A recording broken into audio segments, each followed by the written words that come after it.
How do you protect the brand? By enforcing your branding guidelines that I talked about earlier. Provide guidance and oversight to your vendors on how to apply the brand if they're using it, like sign people. Ensure branding is consistent across and throughout the organization. Slap hands when you have to. What I used to do when I was at UMass Memorial, I actually conducted seminars for staff people on how we use the brand, what the brand means, why we have a brand, so the employees understand. They're more than willing to support something if they just understand it. And then finally, employee legal action whenever your trademark is threatened. If somebody's using a name similar to yours or a mark similar to yours, put it in your lawyer's ears. I'll tell you my famous story, my famous brand story.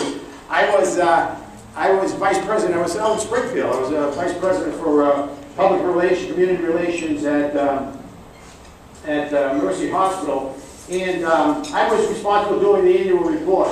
And all the annual reports are boring. They are boring. Nobody wants to read an annual report. And I decided I'm going to get an annual report that's going to be read.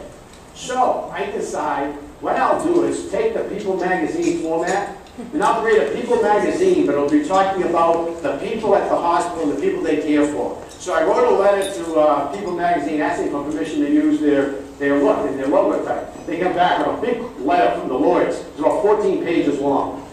Basically the bottom line was, you do this and you're screwed. And so I said, oh. So what I did was, well, I'll change the name. Instead of calling it People, I'll call it Patient. We'll go a little this, a little that. I went ahead and did it. It got coverage.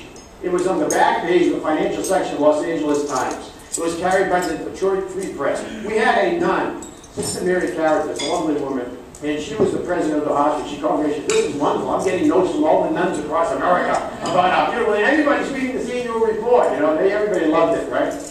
And a week later, we get another letter from People magazine. Because People magazine maintained that even though I had changed the name, the logo, the type, the font was the same, the look was the same, and then overall I had violated the copyright. Unless I cease and desist it, you know, they were going to march down here, take us to court. So they asked us $400, burn all the remaining copies, and get the hell out of town.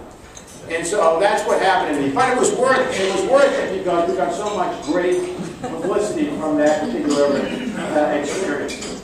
And it led to me, at that time, by the way, I realized that I was 6'2", blonde, blue-eyed, and gorgeous. So what happens to you when you don't protect the brand? Okay, gotta wrap it up. What we've learned, what is a brand? We know that. It's identifying, giving identity of person, place, or thing. Why we brand, in order to differentiate ourselves in the marketplace. How we brand, to develop a strong mark and name and protect it in the marketplace. And we do that by ensuring that everyone understands what the brand is and that everyone's responsible for protecting it.